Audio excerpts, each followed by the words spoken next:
Tunggu dulu. Ada sudah kongsi dengan kawan-kawan? Oke, kita tunggu dulu follower masuk lah. Oke. Mari. Oke. Butterfly.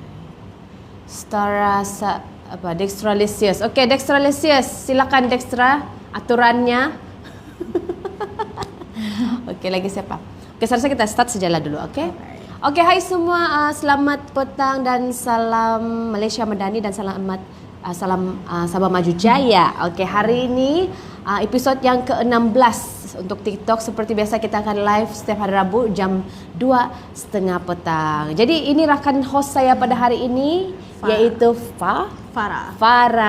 Ya, dia akan menemani saya hari ini ya, sebab saya punya kawan dia ada meeting sekarang. Ada meeting.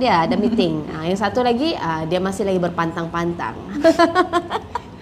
Oke, seperti biasa TikTok Jabatan Penerangan Negeri Sabah akan mengongsikan pelbagai program yang berlangsung di sekitar anda dan juga apa orang bilang bukan berita yang benar, yang sahih dan yang terkini, kan Farah? Betul. Ya. Mungkin si Farah ni ada sedikit nervous ni kali ni.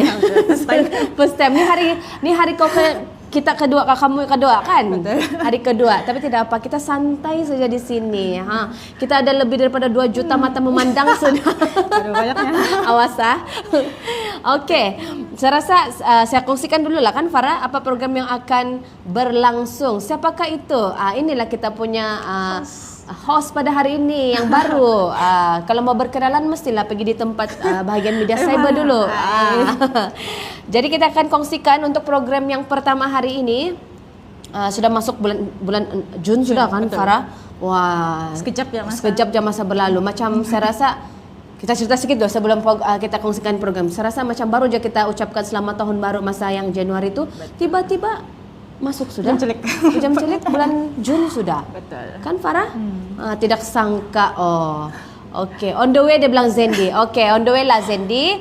Okey, baiklah. Untuk program yang pertama kita mau kongsikan hari ini iaitu Hari Landscape Kota Kinabalu yang dimana akan berlangsung pada 26 sehingga 28 Jun di Taman Chong Ten Vun di Kota Kinabalu yang bertemakan Inovasi Hijau Pembangunan Mampan. Dan di sana juga akan ada banyak pelbagai aktiviti yang menarik akan disediakan, termasuk pameran demonstrasi landscape, jualan produk landscape, jualan ramah madani. Itu sudah semestinya. Jualan ramah madani ini kan Farah, bagi saya dia sangat membantu kepada masyarakat terutamanya di Sabah. Dan akan ada juga ceramah, aktiviti kanak-kanak, kuis, persembahan baske, serta pertandingan fotografi, video TikTok dan reka bentuk pembangunan koridor hijau. Jadi kalau kamu orang mau tahu lebih lanjut pasal Hari Landscape Kota Kinabalu ni, kamu orang boleh juga ke muka buku biru Jabatan Penerangan Negeri Sabah, sana ada kita kongsikan. Wow, menarik dia bilang Azri Kun. Hai Azri, thank you sebab masuk dalam live Jabatan Penerangan Negeri Sabah. Tidak sempat kita jumpa. Ya, tidak sempat kita jumpa tim kamatan itu.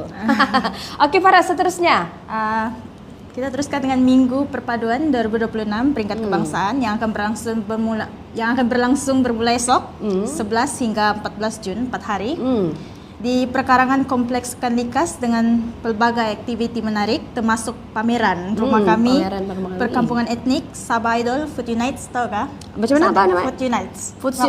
Food. Maksudnya macam mana tu? Pengunjung akan dibagi peluang untuk try makanan makanan etnik dan kaum lain. Okey. Selain itu ada jualan madani, inilah yang sebab kamu patut pergi sebab barangan lagi murah. Lagi murah dari harga pasaran. Next ada e-sports, ada larian negara bangsa. Kalau kamu register hari ini, kamu ada dapat promo murah sikit. Sorry. Dan konsert Unity sama-sama yang menampilkan artis tempatan, Awi dan Jekil Victor. Coba nyanyi sikit dari Awi. Apa? Tragedi Oktober. Awas. Ya sandai tepi sikit. Kurang asam nih kita punya kawan-kawan ini. Tapi tidak apa. Yang penting semua masuk percuma. Ya, yang penting semua masuk percuma. Jadi dia akan mula pada esok. Bermula hari Kamis sehingga hari Ahad, 14 Jun. Wow, 14 Jun. Jadi kamu orang mesti datang ke hari perpaduan yang akan berlangsung di mana tadi tu? Di pekarangan Kompleks Sukan Likas. Perkarangan Kompleks Sukan Lingkas, dan di sini juga saya difahamkan ada juga Sabah Idol. Betul. Sabah Idol dan juga pertandingan band. Jadi saya rasa memang ramai Banyak yang akan ikut. Sebenarnya saya pun mau ikut. Tidak apa. Okey, itu merupakan program hari perpaduan yang akan berlangsung selama 4 hari. Dan juga kami mau kongsikan juga mengenai pesta pantun Negeri Sabah yang akan berlangsung 22 sehingga 23 Jun di Auditorium Kompleks JKKN Sabah. Dan di sini kita akan lihat pelbagai penggiat seni akan berkumpul, dan juga peminat pantun juga akan ada untuk memartabatkan warisan budaya dan juga pantun. Jadi kita galakkan penyertaan masyarakat tu dalam aktiviti kesusasteraan ya dan kebudayaan. Jadi kamu orang yang berminat bolehlah menyertai pesta pantun. Ni saya dengar-dengar macam ada ni wakil daripada ni. Macam lah ada yang berminat mau ikut ini. Jadi kita akan tunggu siapa kita punya kawan yang akan ikut Ada kan, dengar-dengar macam ada. Ada yang komen-komen sana tu tadi itulah antara-antara peserta tu. Okey, next. Farah, apa lagi kita mau kongsikan? Next ada sambutan ulang tahun Rizab Biosfera Banjaran Kroke ke-12 dan pemasyuran Rizab Biosfera Kinabatangan yang akan berlangsung pada 13 hingga 14 Jun di Padang Merdeka, KK. Ini sama juga ada banyak pameran, ada jualan kuis dan persembahan kebudayaan lah 2 hari. Apa nama dia tadi tu? Sambutan ulang tahun Rizab Biosfera. Wow, di perkarangan Padang Merdeka kan? Betul. Nah, banyak betul program yang berlangsung pada Jun ini. Jadi kamu orang jangan terlepaskan, Farah. Dan yang paling penting ada cabutan bertuah. Nah, paling penting ada cabutan bertuah. Dia cakap, okey, 3 selipar. Dia cakap, wow, Jabatan Penerangan Sabah ni. Betul. Ya, Jabatan Penerangan Sabah. Semangat pergi sana sini, dia bilang Azmin. Azmin, Yes, mesti mau semangat kan? Begitu. Okey, seterusnya kita mau ada lagi program. Coba Ada kongsikan lagi, lagi, Farah. Mungkin Farah boleh Ini kongsikan. khas untuk warga Sandakan yang belum berkahwin, yang belum berminat mau berkahwin. kahwin, mungkin ataupun dia saja-saja mau tambah ilmu mungkin. Ya, yang belum berkahwin lah kan, tapi mau tambah ilmu. Penting belum berkahwin. Okey, alright. Okey, kita ada kursus pra perkawinan Islam daerah Sandakan sesi Jun 2026 yang akan diadakan pada 20 hingga 21 Jun dan 27 hingga 28 Jun 2026. Dia ada 2 sesi, 2 hari. Tapi limited 100 orang saja satu sesi. Nah, 100 orang saja. Kena laju-laju register. Start hari ini 10 Jun. Dan di daerah di Jabatan Hal Ehwal Agama Islam Negeri Sabah, daerah Sandakan tingkat 4 secara manual. Tingkat 4 secara manual. Yang Okey. perlu bawa. Perlu bawa apa tu? 3 aja pendaftaran. Borang pendaftaran lengkap, salinan dokumen pengenalan dan yuran RM100. Nah, 100 bilang. 100-nya. 100-nya yurannya. Yuran 100. Yes. Wow, rasa nak menambah pula. Dia cakap wasa. Boleh kan? Okay, jangan kita bahas di sini. Tidak apa. Kita lupakan. Wah, host baru. Dia cakap, ya, kita punya teman dan host baru. Iaitu nama dia Farah. Okey. Kan tadi Farah? Dan juga kita mau kongsikan juga lagi program. Apa lagi Farah? Tidak lagi program. Setakat ini itu adalah program yang kami kongsikan. Antaranya tadi Hari Landscape Kota Kinabalu, Hari Perpaduan, hari apa lagi tu? Bio apa tadi? Biosfera. Ada pesta pantun kalau berminat, dan juga yang tadi itu yang terakhir kursus kawin. Untuk yang mau berkawin dan berkawin, berminat mau kawin. Yang bujang tiada pasangan mungkin mau tambah ilmu. Dengar tu cakap Farah tu, mau tambah ilmu bolehlah. Kamu orang register. Sebab limited kan tadi berapa tu? 100 orang sahaja. Okey, jangan lupa. Okey, itu antara program yang kami kongsikan kepada anda. Semoga kamu orang mendapat manfaat daripada program ini. Jadi seterusnya juga kami mau kongsikan juga mengenai amaran scam, SPayLater dan juga e-wallet. Yang ini memang saya rasa Farah guna kah Farah? Guna juga?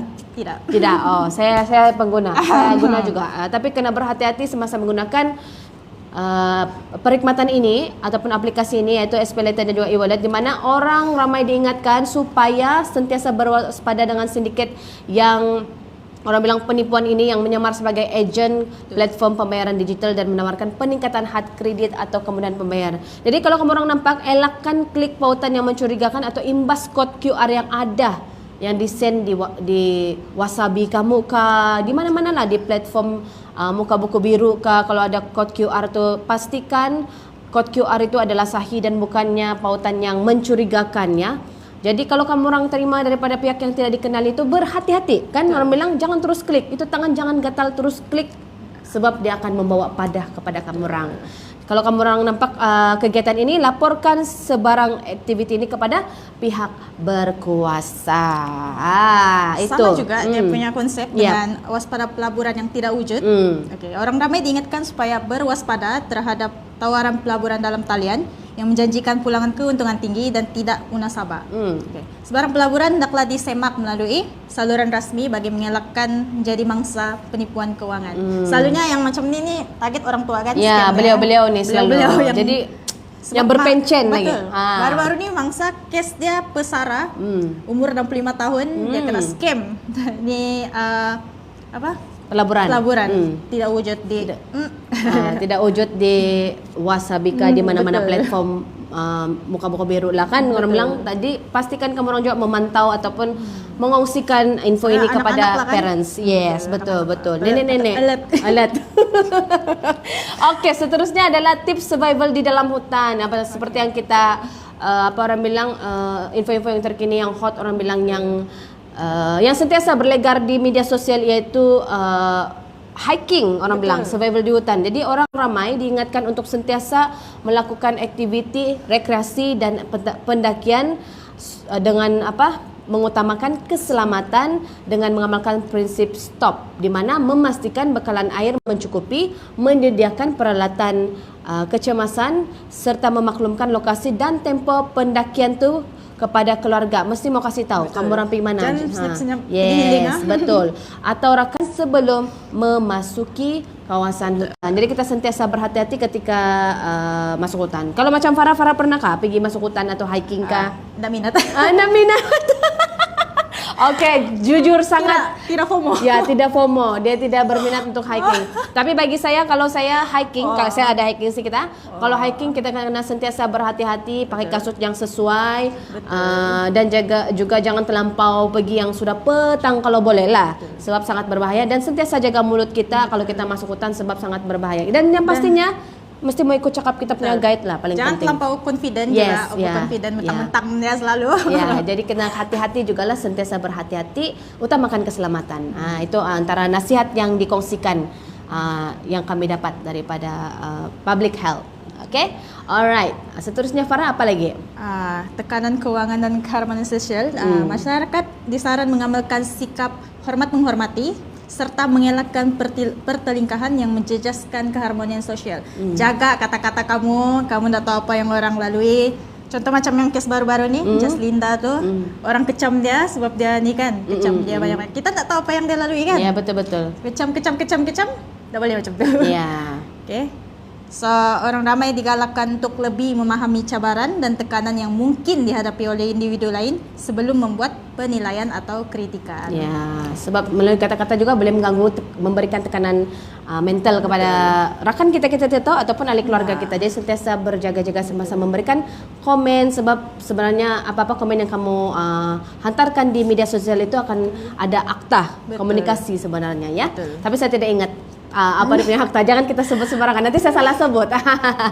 Jadi seterusnya lagi saya mau kongsikan mengenai kepentingan menggunakan alat penimbang yang ditentu usahakan, di mana harus memastikan peniaga itu menggunakan alat penimbang yang telah ditentu sahkan bagi menjamin ketepatan, sukatan dan nilai yang setimpal dengan bayaran. Macam di pasar-pasar tu kan. Betul. Lepas tu pengguna juga, kalau kamu orang nampak yang mungkin dia punya timbangan itu tidak ngam, bolehlah kamu orang pergi membuat aduan sekiranya mendapat alat penimbang yang digunakan berada dalam keadaan meragukan atau tidak mematuhi peraturan. Pembeli ada hak. Ya, yes, ada hak pengguna. Okey. Kawan saya selalu Okey, jangan kita lain yang itu. Okey, seterusnya. Itu saja. Itu saja untuk hari ini. Ya.